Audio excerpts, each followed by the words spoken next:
Cédric Béchat, bonsoir. Bonsoir. Et merci de venir nous rejoindre aux Épicuriales. Avec plaisir. 5 fois, 5 succès. Vous amenez ici la chaleur, la beauté d'un paysage de Saint-Pé-sur-Nivelle. Dans le Pays Basque. Là, vous êtes propriétaire de l'auberge basque, là-bas. Tout à fait, depuis 10 ans. Vous avez été formé au lycée professionnel de Soulac, vous obtenez un bac pro. Et c'est à ce moment-là que vous rencontrez Alain Ducasse et vous débutez votre carrière à l'Hôtel du Palais à Biarritz avec Jean-Marie Gaultier. Là où je tombe amoureux du Pays Basque. Et Monsieur Lembaché. Tout à fait. Personnage. Ah oui, c'est les personnages de l'hôtellerie Énorme. de luxe en France qui marquent. Vous effectuez votre service militaire dans les cuisines du Palais de l'Élysée au service de Jacques Chirac. Et vous pratiquez aussi une année à l'hôtel de Crillon à Paris. Vous participez à l'évolution du restaurant Alain Ducasse. D'abord au Trocadéro C'est ça. et après au Plaza Athénée. En 2014, vous devenez chef directeur de l'hôtellerie de Plaisance à Saint-Émilion. C'est un superbe endroit. Magnifique. Après, vous êtes donc propriétaire, comme on le disait tout à l'heure, de l'hôtel basque. 40 convives, 12 chambres de charme. On est dans la qualité, c'est ce qui vous caractérise, la simplicité. C'est les valeurs de l'auberge qu'on a créées il y a 10 ans, donc en avril 2007. Et c'était vraiment l'auberge contemporaine, la simplicité et l'élégance, parce que c'est les valeurs fortes du Pays Basque. Et on voulait vraiment s'imprégner de cette culture qui nous correspondait pour la partager avec nous autres maintenant. On a un métier, nous, qui est très vulnérable, donc il faut garder cette humilité. Ouais.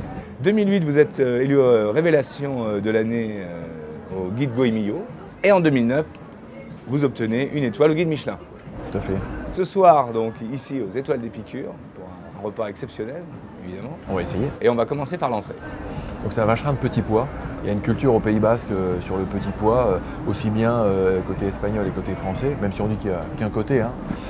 Et donc là, on a un oignon braisé et on va le farcir d'une glace petit pois, une chantilly à l'anis vert qu'on garnit à l'intérieur, et pour accompagner une fricassée de petits pois au jus de capucine, qui va apporter ce côté moutardé, relevé, et la fraîcheur de l'anis qui est dans la chantilly.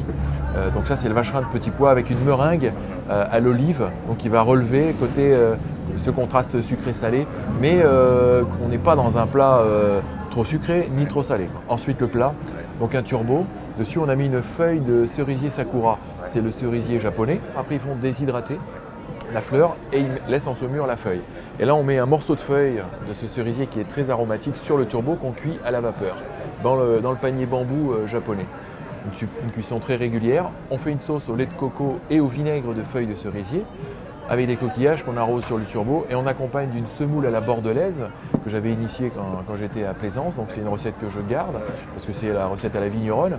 Donc une semoule bien imprégnée, corsée et dessus une saucisse végétale à base d'épinards et de blettes avec une tuile au curcuma pour apporter ce contraste un peu épicé et donner du relief en bouche.